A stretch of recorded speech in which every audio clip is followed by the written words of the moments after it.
Have you ever thought you were relaxing, only to realize later your body was still tense? Or have you ever wondered why those relaxing activities didn't actually leave you feeling refreshed? Welcome to this next episode of Quieting Anxiety, where we explore practical evidence-based tools for managing anxiety. I'm Dr. Monica Frank with Excel at Life, and today we're diving into something that sounds simple but often gets overlooked. Why relaxation is more than just taking it easy, and why it's absolutely essential when you're managing anxiety with CBT. Let's start by grounding ourselves for a moment. Take a gentle breath in and slowly exhale. As you continue to breathe naturally, imagine a soft, warm light gently moving across your forehead.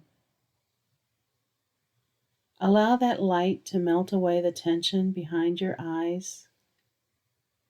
Feel your jaws softening as light moves across your face and your mouth relaxing. Imagine that light flowing across your shoulders, bringing soothing relaxation. Just a moment of intentional focus. This is the beginning of training your body and mind to relax. As you continue to allow yourself a relaxed focus, let's explore what deep relaxation really means and how it differs from everyday relaxing activities. Commonly, when I ask clients, "What do you do for daily relaxation?" I get responses like, "I relax by watching TV every night. I have a glass of wine. I read a book. I go out with friends. I go to the gym. Gardening relaxes me. I love to fish."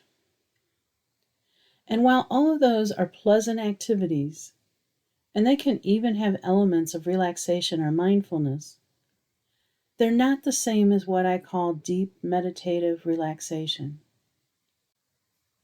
Most of these activities keep the brain in a more active, alert state. They stimulate the mind or the body in some way, which is fine depending on your goal.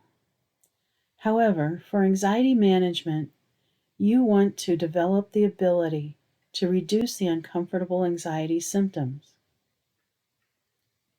So when we talk about deep meditative relaxation, we're referring to a very different kind of experience. One where the brain enters a slower, calmer rhythm, known as the alpha state.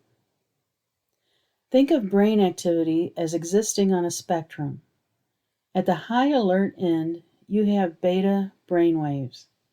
These are active, busy, problem-solving states. That's your usual mode when you're reading, socializing, or even watching TV.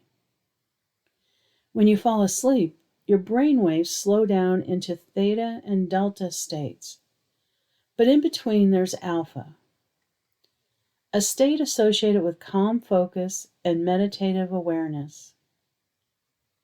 And it's in this alpha and sometimes theta range that deep relaxation happens.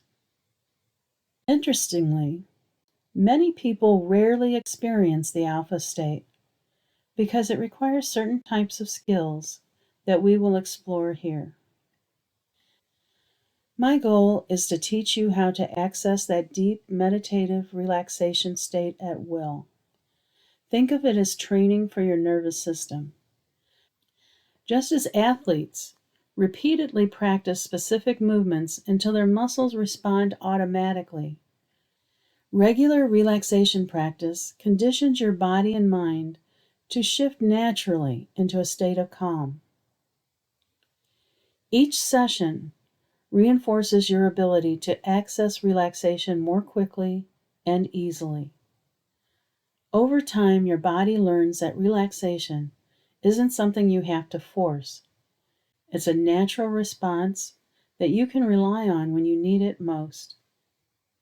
Let me share an example of what this kind of conditioning can look like in real life. I experienced this myself in a very real way. Years ago, I had this tape by a favorite band of mine. Yes, I'm talking cassette tape. This was before MP3s and streaming. Anyway, I used to listen to it whenever I had a stress headache because their music was relaxing to me. Over time, my body got used to relaxing to that tape.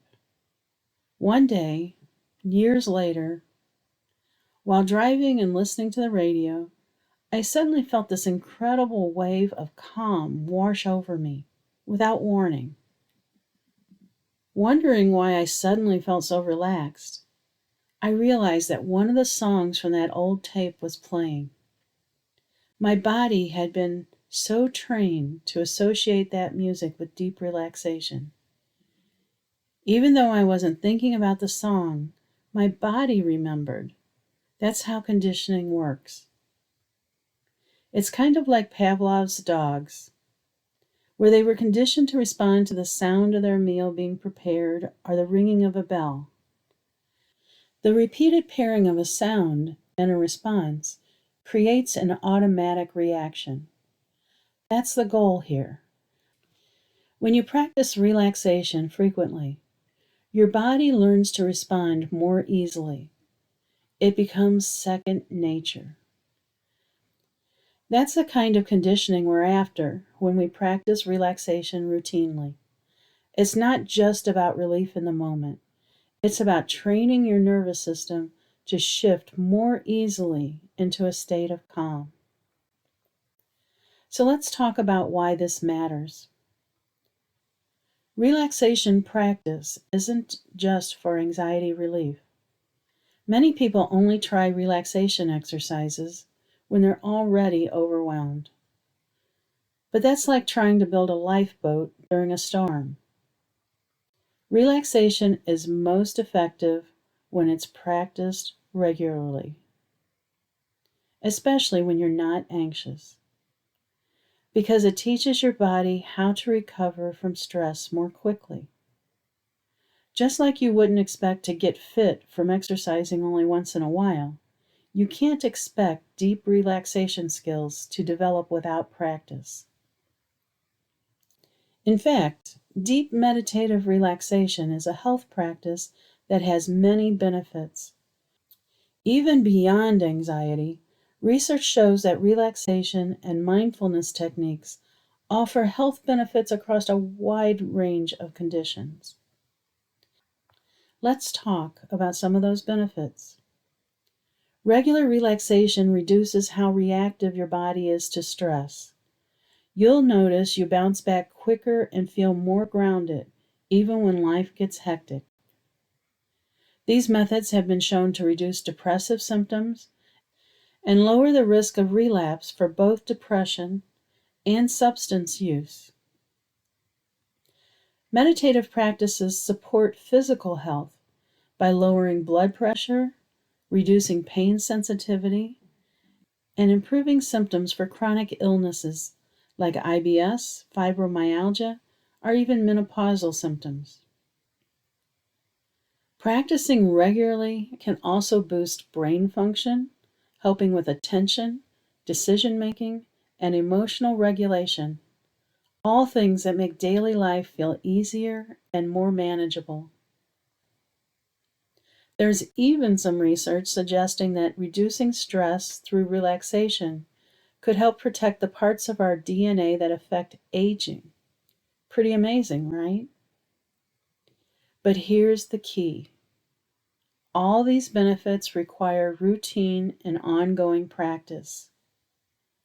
If you've learned relaxation and used it to reduce your anxiety, but you stop using it when you feel better, anxiety may slowly start to return.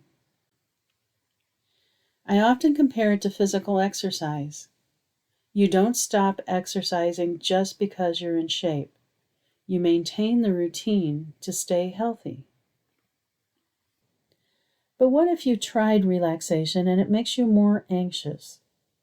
You're not alone.